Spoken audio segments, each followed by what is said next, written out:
함께 찬양하고 함께 예배하면서 참 제가 복받은 사람이다. 흔히들 그런 얘기하죠. 자기가 좋아하는 일을 하면서 살면 그게 제일 좋은 거라고요. 저는 그 복을 받은 것 같습니다.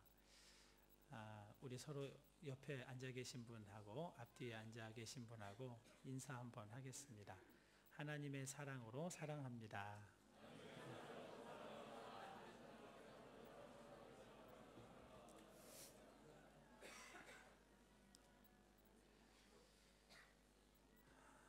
밀라노에 와서 생활한 지 벌써 1년이 다 지나갑니다.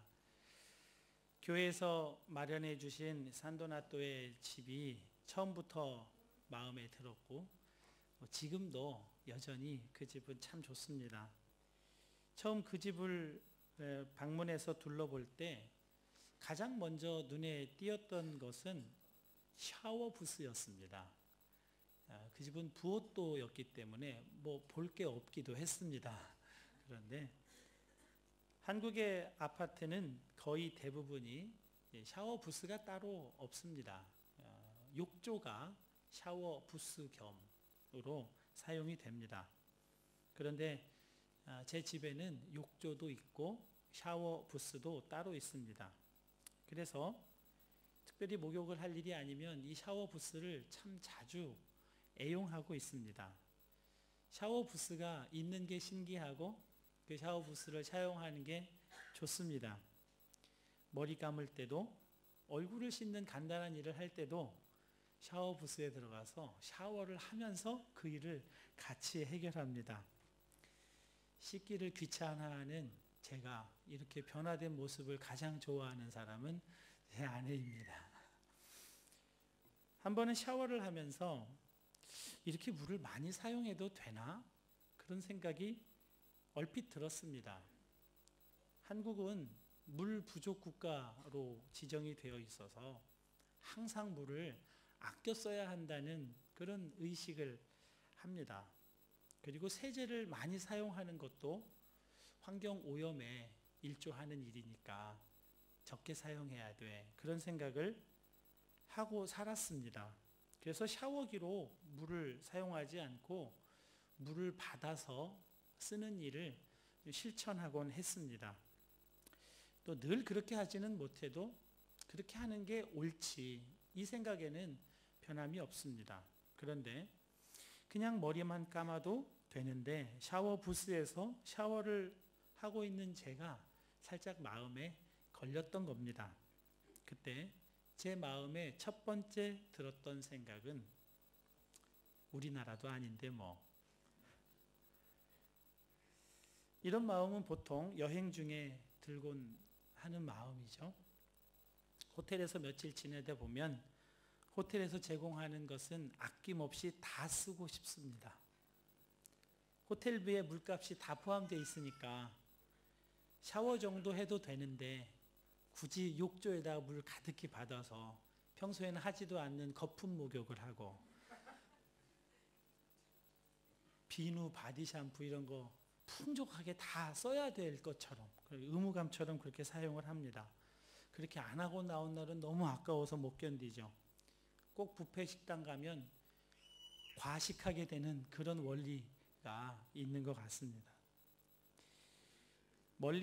한국에서 멀리 장례가 나면 여수에도 하루 만에 갔다 오고 부산도 하루 만에 갔다 오는 일을 하곤 했습니다. 근데 돌아오는 길에 상례부원 집사님 한 분이 운전 봉사하는 집사님에게 제 고속도로의 맨 마지막 휴게소에는 반드시 들러야 된다고 신신당부하는 거예요. 그래서 고속도로 마지막 죽전 휴게소에 이제 들렀죠. 그랬더니 그분이 차 안에 있던 모든 쓰레기를 다 수거해서 그 휴게소 쓰레기통에 다 버리는 겁니다. 그러니까 이 쓰레기를 집에까지 가지고 갈 이유가 없다는 거죠. 그리고 공짜인데 휴게소에다가 다 버리면 되지. 본인은 가족들이랑 여행할 때도 반드시 이 쓰레기는 다 정리해서 휴게소 쓰레기통에다 버리는 그런 놀라운 지혜를 터득했노라고. 그래서 야, 맞구나. 그렇지. 이거 왜 집에까지 가져가지고 아내한테 잔소리 들으면서 이런 거 내놓고 그럴 이유가 없지. 휴게소 쓰레기통에다 다 집어넣으면 되지. 분리수거할 것도 없잖아. 얼마나 좋아. 참 지혜를 배웠습니다. 그런데 왜 그 모습이 은혜롭다기보다는 약삭빠르게 느껴지는 걸까요? 몇 년 전에 그런 공익 광고가 있었습니다. 우리나라에 쓰레기를 버렸습니다. 그런 공익 광고 들어보셨어요? 내 차가 더러워질까봐 우리나라에 버렸습니다. 담배꽁초를 버렸다는 거예요. 내 집에 냄새가 날까봐 우리나라에 버렸습니다. 내 배낭이 무거워질까봐 우리나라에 버렸습니다. 내 돈 드는 게 아까워 우리나라에 버렸습니다. 내 생각만으로 버려지고 있는 양심, 당신은 부끄럽지 않게 대한민국을 외칠 수 있습니까? 이런 영상과 함께 이런 내용이 나온 적이 있습니다. 이 공익 광고를 보면서 요즘은 저런 정도는 아니지 이렇게 생각을 하면서도 또 여전히 우리 가운데 찔리는 그런 생각도 있습니다. 그래, 우리나라에는 이런 거 버리면 안 되지, 이기적으로 살면 안 되지, 그런 생각을 합니다. 그런데 우리는 이태리에 사니까 우리나라도 아닌데 뭐, 이런 마음이 은근히 속에 있는 것을 보고 좀 놀랍니다. 그렇게 깨끗하다고 거리에 휴지 한 장 버리지 않는다고 하는 독일 사람도 이태리에 여행을 오면 그렇게 길거리에다 뭘 버린다죠. 그게 사람의 마음인가 봐요. 내 차가 더러워질까 봐 이태리에 버렸습니다. 이렇게 하고 독일 사람이 자기네 나라로 가는 것 같아요. 저는 지금 공중도덕을 잘 지켜야 한다는 말씀을 드리고 있는 게 아닙니다. 물론 공중도덕을 잘 지켜야 합니다. 그런데 거기에는 더 큰 문제가 있다는 겁니다. 얼마 전에 다한이와 함께 길을 가고 있었습니다. 저는 걸어가고 있었고 다한이는 자전거를 타고 가고 있었습니다. 길을 가다가 신호등이 있는 횡단보도를 만났습니다. 아직 빨간불인데 다한이가 좌우를 살피더니 건너가려고 그러는 거예요. 그래서 다한아, 빨간불이니까 우리 건너가면 안 되잖아, 그랬습니다. 그랬더니 우리 다한님께서 이태리에서는 안 그래도 된다는 거예요. 여기는 차가 지나가는지 안 지나가는지 그것만 잘 살펴서 건너가도 된다는 거예요. 이태리 사람들 다 그러고 있다는 겁니다. 참 당황스러웠습니다. 다한이 말이 틀렸다고 생각하지는 않습니다. 그렇게 건너갈 수 있습니다. 예수님도 그렇게 말씀하신 적이 있잖아요.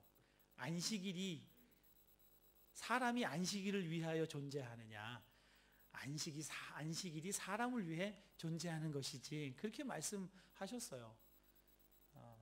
법이 사람을 위해 존재하는 거지 사람이 법을 위해 존재하는 건 아니에요. 그렇긴 합니다. 그런데 저는 다한이에게 그래도 교통 신호는 준수하자고 얘기를 했습니다.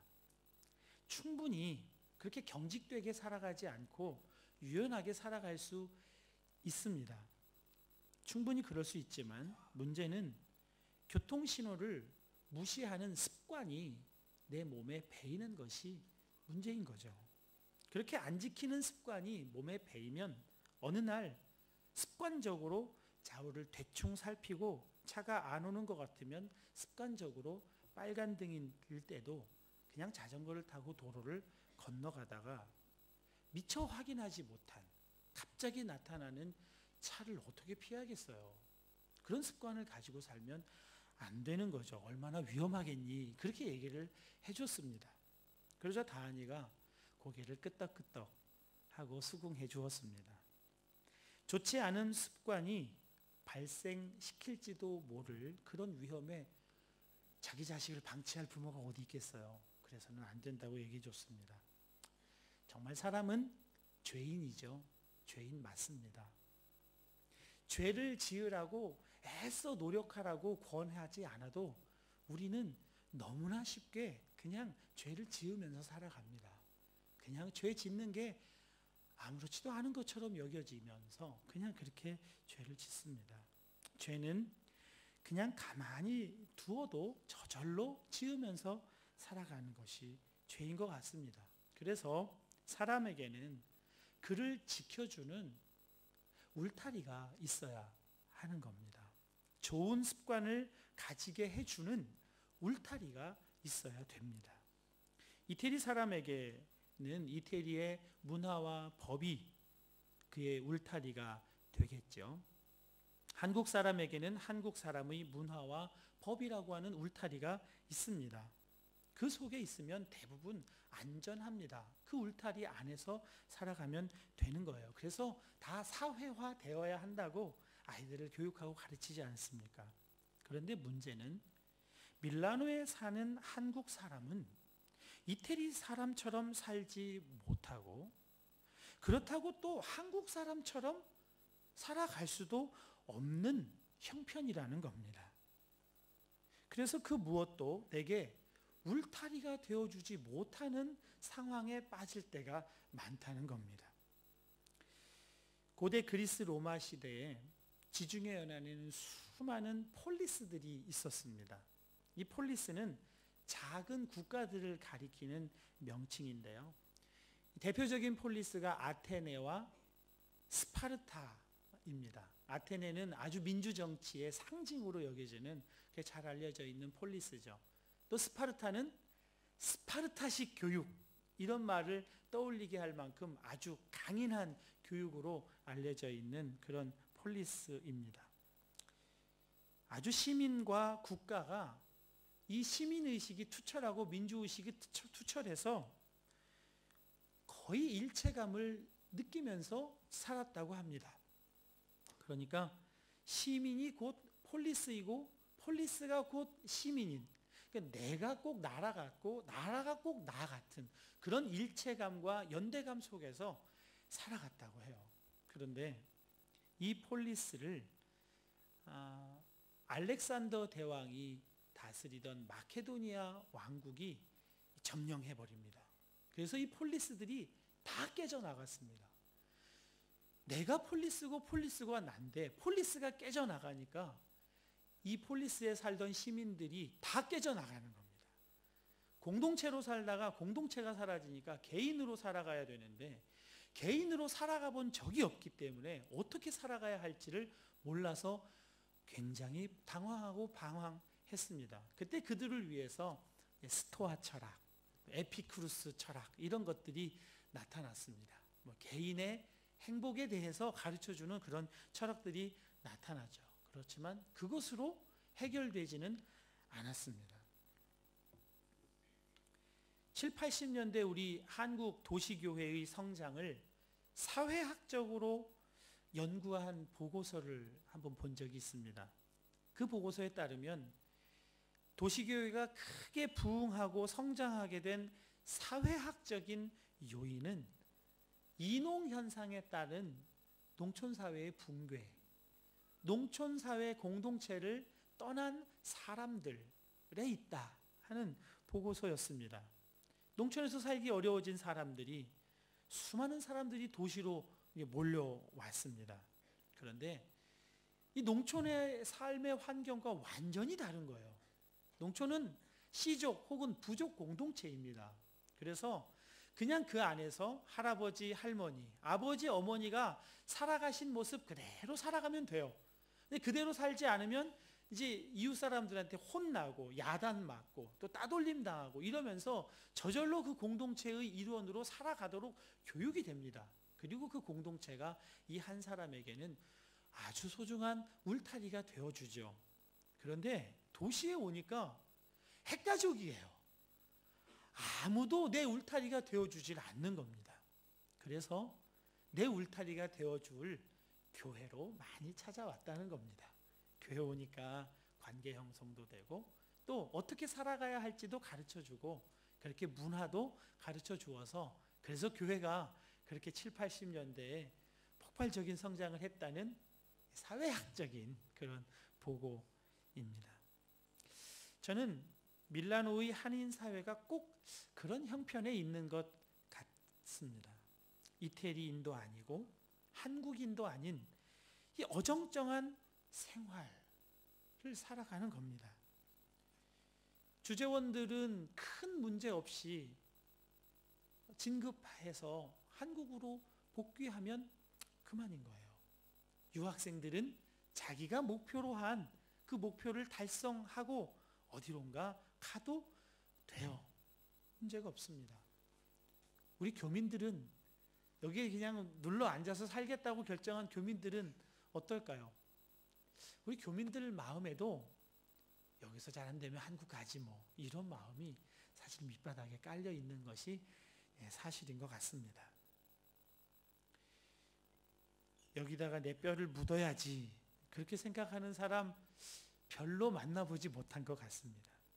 그래서 우리 교회 공동체의 생활에 그런 양상이 그대로 반영되어 있는 것 같습니다. 여러분, 바울도 그런 형편이었습니다. 혈통은 유대인이었지만 태생적으로 로마 시민권을 가진 사람이었습니다. 로마 시민권자였던 바울이지만 바울은 예수님을 만난 뒤로 로마 시민권을 사용하지 않고 살아갑니다. 왜 그럴까요?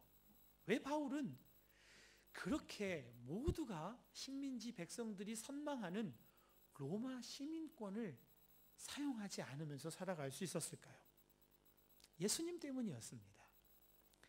예수님을 만나고 나니까 유대 혈통도 로마 시민권도 자신에게는 가치가 없는 것으로 여겨지게 되었습니다.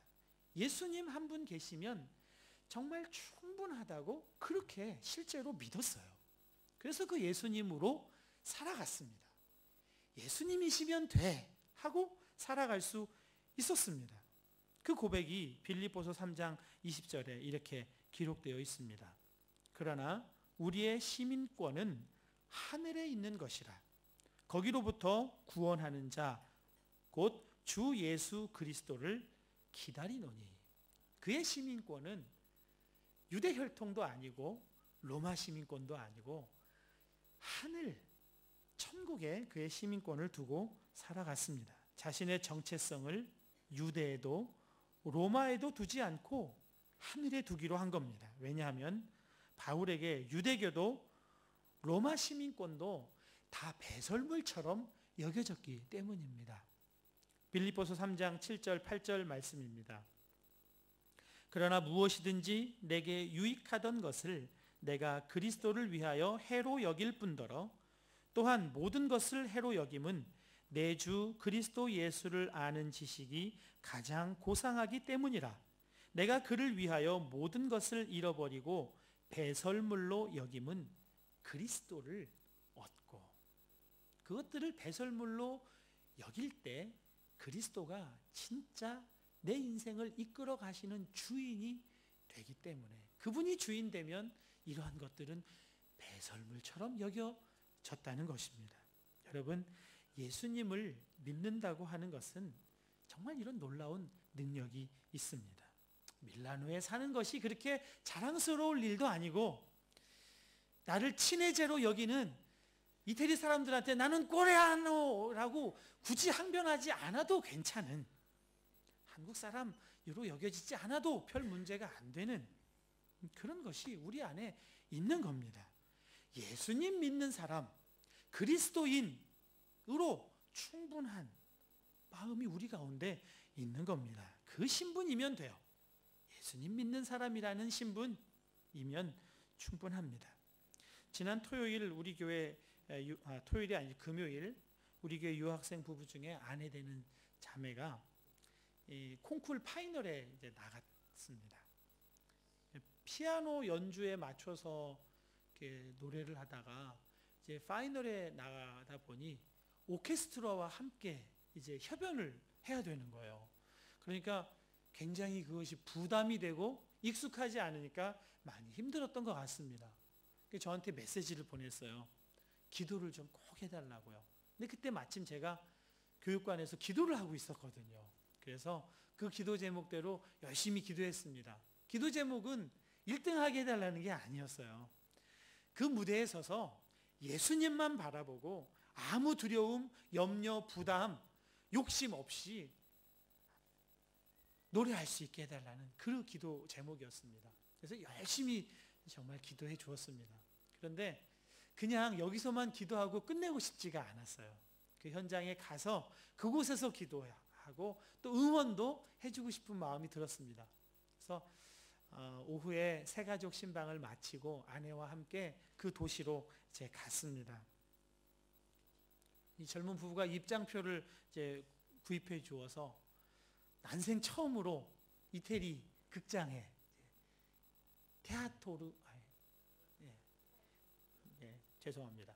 극장에 이제 들어가서 정말 사진으로만 보던 그 극장에서 이 칸막이가 있는 그런 자리에 앉아서 이렇게 망원경 같은 걸로 이렇게 봐야 되는데 그건 없어서 그냥 이렇게 응원하는 마음으로 기도하는 마음으로 관람을 했습니다. 자매가 참 노래를 잘했습니다. 아주 평안함 가운데 전혀 떨지 않고 안정감 있게 오케스트라와 아주 조화롭게 노래를 잘했습니다. 그런데 정말 기도 제목대로만 됐어요. 그게 조금 아쉬웠죠. 자매 외에도 한국인 남자가 3명이 같이 이제 출전을 했는데 모두 다 너무 노래를 잘했어요. 그 중에 22살짜리 정말 학생인데 이 학생이 베르디 콩쿠르에서도 우승을 했다는 학생이 노래를 너무 잘하더라고요. 어린 사람답지 않은 아주 담대하게 노래를 잘했습니다. 그래서 우리는 같이 본 사람들은 내심 1등 이렇게 생각을 했는데 한국 사람은 아무도 상을 주지를 않는 거예요. 제가 보기에는 그냥 소리만 크게 지른 여자들한테 이 상이 다 돌아가더라고요.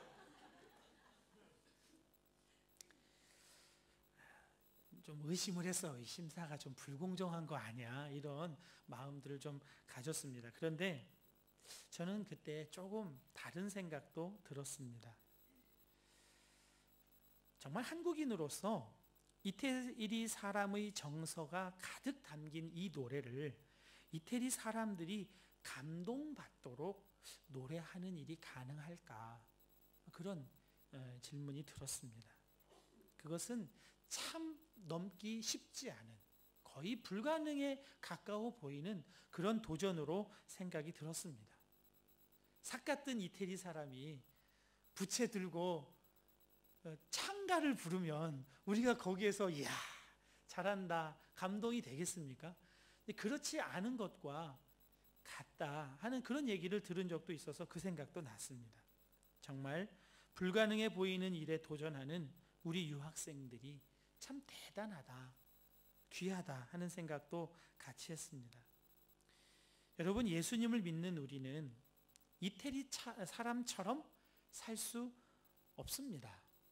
또 그렇다고 한국인처럼 살 수도 없다는 것을 우리가 알아야 합니다. 예수님을 믿는 사람은 하늘나라 시민, 천국 시민으로 사는 것으로 충분해요. 그것으로 우리의 삶의 울타리가 넉넉하게 되는 것입니다. 갈라디아서 3장 28절입니다. 너희는 유대인이나 헬라인이나 종이나 자유인이나 남자나 여자나 다 그리스도 예수 안에서 하나이니라. 예수님 안에 있으면 이태리 사람도 한국 사람도 중국 사람도 다 하나로 살아갈 수 있는 능력이 있는 겁니다. 예수님의 사람으로 사는 길, 천국 시민으로 살아가는 겁니다. 그건 의외로 너무 간단합니다. 의외로 너무 쉽습니다. 여러분이 많이 노력하지 않아도 돼요. 믿음만 있으면 돼요. 갈라디아서 2장 20절입니다. 내가 그리스도와 함께 십자가에 못 박혔나니 그런즉 이제는 내가 사는 것이 아니요 오직 내 안에 그리스도께서 사시는 것이라. 이것이 진리임을 믿는 겁니다. 믿으면 정말 예수님이 내 안에서 살아주시는 거예요. 예수님이 내 생명이 되어서 살 수 있도록 하세요. 그런데 그냥 한국인으로 사는 게 아니라 세계 시민처럼, 세계 시민을 넘어서 천국 시민으로 살아갈 수 있도록 해주신다는 거예요. 이태리 문화를 다 무시하라는 것도 아니고 한국 문화를 다 버리라는 것도 아닙니다. 예수 그리스도 안에서 이 모든 것이 다 하나로 통합되어 간다는 겁니다. 그 일을 우리가 예수님을 믿는 것에서 시작할 수 있고 완성할 수 있는 겁니다. 내가 예수님과 함께 십자가에서 죽었다고 믿으면, 그러면 예수님이 내 안에서 생명이 되신다는 겁니다. 지난 추수감사절에 우리 한마음교회는 에밀리아 지역 지진 피해 마을을 돕기로 결정을 하고 추수감사 헌금 전액을 그 일에 쓰기로 결정을 했습니다. 다른 감사절기에 비해서 거의 2배에 가까운 헌금이 모금이 됐습니다. 다음 주에 결산당회가 결산 공동의회가 이제 열리게 되는데요. 그때 지난해 한마음교회 헌금 수입과 결산에 관한 내용을 여러분들이 다 이제 아시게 되겠지만, 한마음교회는 2012년도에만, 놀라지 마세요, 14만 유로의 재정 적자를 기록했습니다. 놀라운 일이시죠? 약 3만 유로 이상이 신교육관 리모델링 하는데 사용이 됐습니다. 그리고 또 그와 비슷한 유로가 제가 여기에 정착하는데 사용이 됐습니다. 그건 특별하게 발생한 비용이니까 그건 치우더라도 약 7만 6천 유로 정도의 재정 적자를 기록했습니다. 우리 교회 처음 방문하신 분들 너무 놀라시겠는데요. 너무 놀라지 마십시오. 그런데 지난 추수감사절기에 누굴 도울 수 있는 재정적 형편도 심리적 형편도 아닌 상황에서 이대로 가면 이렇게 적자가 난다는 걸 알면서도 우리 교회 성도님들은 추수감사 헌금을 일반 재정으로 넣지 않고 이웃을 위해, 지진 피해를 당해서 고통당하는 사람들을 위해 쓰는데 동의했고, 유례없는 감사 헌금으로 이렇게 모금이 되었습니다. 그때 저에게 주시는 마음이 있었습니다. 하나님께서는 이태리 경제, 세계 경제의 이 위기와 이 어려움 속에서 성도들이 살아갈 수 있는 힘은 헌금하는 데 있다는 마음을 주셨어요. 물질에 눌리지 않고 물질을 다스릴 수 있는 힘은 헌금하는 데서 나오는 것이라는 것을 깨우쳐 주셨습니다. 그래서 여러분들이 힘껏 헌금할 수 있도록, 마음껏 기쁘게 헌금할 수 있도록 교회 일반 재정에 넣지 않고 이웃을 위해 고스란히 다 쓰겠다고 도전을 해드렸죠. 그리고 여러분들은 그 마음에 공감을 하고 정말 힘껏 헌금을 하셨습니다. 그래서 여러분들의 믿음의 근육도 한층 자랐으리라고 저는 믿고 있습니다. 연초에 우리 교회의 상황으로서는 감당하기 어려운 규모의 예산을 세울 때에도 성도들이 힘껏 헌금하여 감당할 몫과, 또 이건 하나님이 책임져 주셔야 돼 하면서 하나님의 몫을 따로 구분을 해서 여러분들에게 예산서를 보여드린 적이 있습니다. 이제 믿음으로 하나님의 몫을 기대하고 한번 구해보자는 마음으로 지진 피해 지역을 돕기로 한 것이죠. 그런데 지난 12월 어느 날 한 분의 집사님이 저를 만나자고 하셨습니다. 집사님은 김동호 목사님 예화 가운데 장로님 이야기를 꺼내셨습니다. 그 장로님은 교회 일을 할 때 돈을 내든지 말을 하든지 둘 중에 하나만 해야지, 돈도 내고 말도 하면 그 장로는 안 된다고, 그래서 나는 그냥 돈만 내는 장로 할 거라고 하셨던 그분 이야기를 꺼내시면서 그 장로님처럼 집사님도 말하지 않고 교회 일을 하지는 못하지만 하나님께서 돈 버는 달란트를 주셨으니 헌금하는 것으로 교회 일을 감당하고 싶다고 말씀을 하셨습니다. 그러면서 예산 부족하다고 수련회 예산 줄이지 마시라고, 예산 세우기 전에 이렇게 말씀을 드리는 거라고 그렇게 얘기를 하세요. 해마다 발생하는 교회 재정 적자는 본인이 헌금으로 감당하시겠다고 말씀을 하셨습니다. 그리고 지난주에 저에게 이메일을 보내셨습니다. 교육관 리모델링과 한재훈 목사 정착비는 일상적으로 발생한 일이 아니니까 그 외에 나머지 재정 적자 부분을 헌금하겠다고, 2월 중으로 헌금하겠다고 그렇게 의사를 나타내셨습니다.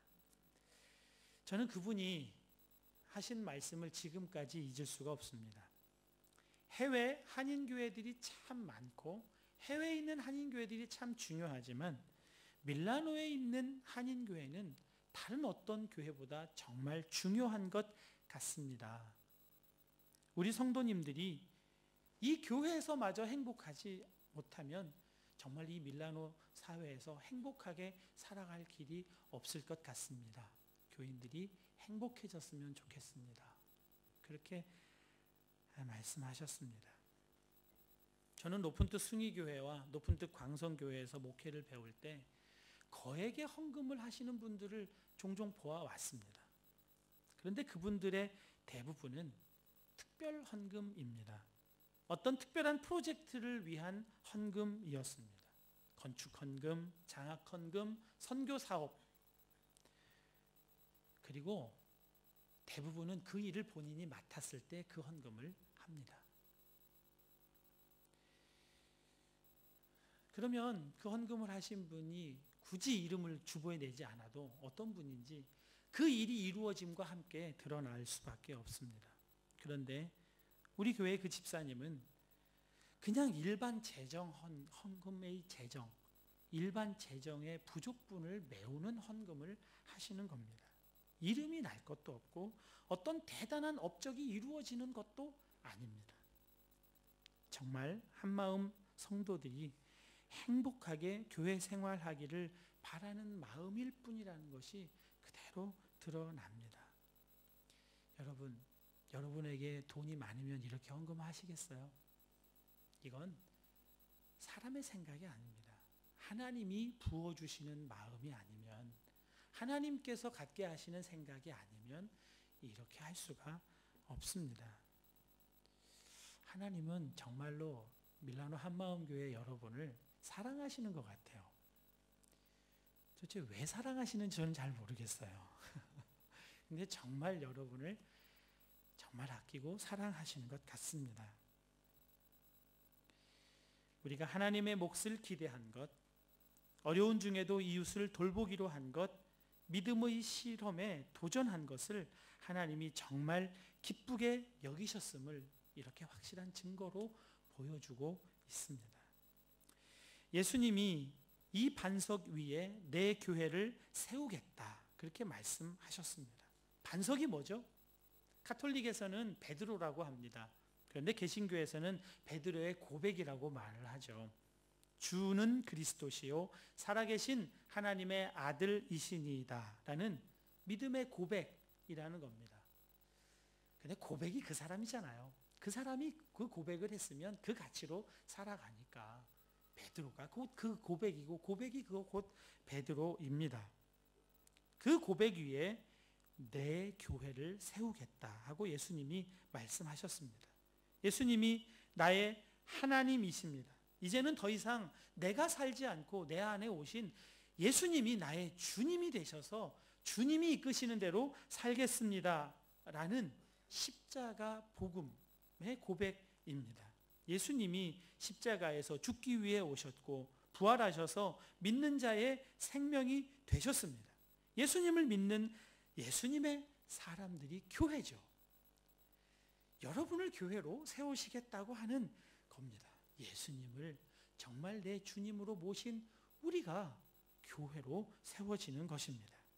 그 교회가 너무 중요하다는 거예요. 이 교회가 너무 소중하다는 거예요. 그러니까 목숨처럼 아끼는 이 돈도 배설물처럼 여기고 주님께 헌금하고 바치는 일이 일어나는 겁니다. 여러분, 교회를 위해서 무엇을 하려고 하시기 전에 여러분이 교회가 되어주실 수 있기를 부탁드립니다. 여러분이 교회세요. 때로 그런 얘기를 들어요. 교회가 왜 이러냐? 그건 내가 왜 이러냐 하는 말과 같은 말이에요. 교회가 왜 이러냐라는 말은 있을 수가 없어요. 여러분이 교회입니다. 그리고 교회는 반드시 십자가 복음 위에 서야만 합니다. 예수님이 그 반석 위에 내 교회를 세우겠다고 하셨기 때문입니다. 십자가 복음을 정말 믿는 사람은 내가 죄인이라고 하는 것을 분명하게 알고 정확하게 아는 사람입니다. 내가 죄인이라는 것을 아는 사람은 이제 나는 남을 판단할 자격이 없는 사람이라는 것을 같이 아는 사람인 겁니다. 연초에 세운 계획대로 제가 하루도 빠지지 않고 아침과 저녁으로 말씀 묵상을 하고 가족 모임을 하는 일을 하고 있습니다. 여러분들에게는 별일이 아니지만 저에게는 정말 놀라운 기적 같은 일입니다. 너무나 놀랍습니다. 그런데 문제가 생겼어요. 유례없는 이 성실함, 이것이 문제가 됐습니다. 율법적으로 되어가는 거예요. 그 시간을 안 지키면 안 된다고 하는 이 율법적인 생각 때문에 그 시간을 적당히 때우고 지나가는 날이 생기는 거예요. 이 더 큰 문제는 나는 이렇게 하는데 왜 저 사람은 안 해? 이런 판단하는 마음이 은근히 생기는 거예요. 정말 죄인 중에 죄인입니다. 율법주의적으로 되어 가고 있어요. 여러분, 내가 죄인임을 정확하게 알고 분명하게 고백하는 사람은 다른 사람에 대해서 말할 게 없어요. 다른 사람을 이렇게 저렇게 해야 한다고 말할 자격이 내게는 없다는 것도 분명하게 아는 사람입니다. 그 사람이 십자가 복음 위에 교회를 세워가는 사람인 겁니다. 하나님은 여러분을 문제 해결사로 부르지 않으셨습니다. 여러분을 교회로 부르셨어요. 교회에 이런저런 문제가 있다고 문제 해결을 하려고 나서지 마십시오. 이것은 교회를 건강하게 하는 일이 아닙니다. 문제를 해결하려고 자꾸만 하면 그 사람에게는 문제만 자꾸 보여요. 문제가 있는 것처럼 보여요. 그런데요,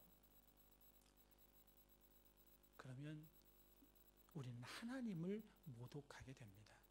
하나님이 지금까지 이 밀라노 한마음 교회를 너무나 잘 이끌어 오셨는데, 너무나 잘하셨는데 하나님이 뭘 잘 못한 것처럼 자꾸만 문제를 보는 것. 여러분, 이제는 문제를 보지 말고 하나님이 잘하신 그 일을 좀 보도록 그 눈을 열어달라고 여러분 구하실 수 있기를 바랍니다. 하나님이 잘해오신 일이 너무 많아요. 우리 한마음 교회 안에 정말 곳곳에 하나님이 놀랍도록 잘 해오신 일이 많습니다. 그 일에 눈이 열릴 수 있게 해달라고 여러분 구하고 그것을 보실 수 있는 눈이 여러분에게도 열리실 수 있게 되기를 간절히 축복합니다.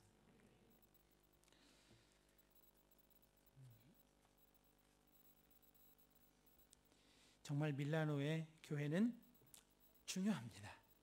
여러분의 삶의 정체성을 지켜줍니다. 여러분의 삶의 울타리가 되어줍니다. 천국 시민으로 살아갈 수 있는 천국의 모델을 보여줍니다. 한마음교회를 십자가 복음 위에 굳건하게 세워나가는 저와 여러분 되시기를 주님의 이름으로 축복합니다. 이제 우리 함께 성찬에 참여하도록 하겠습니다.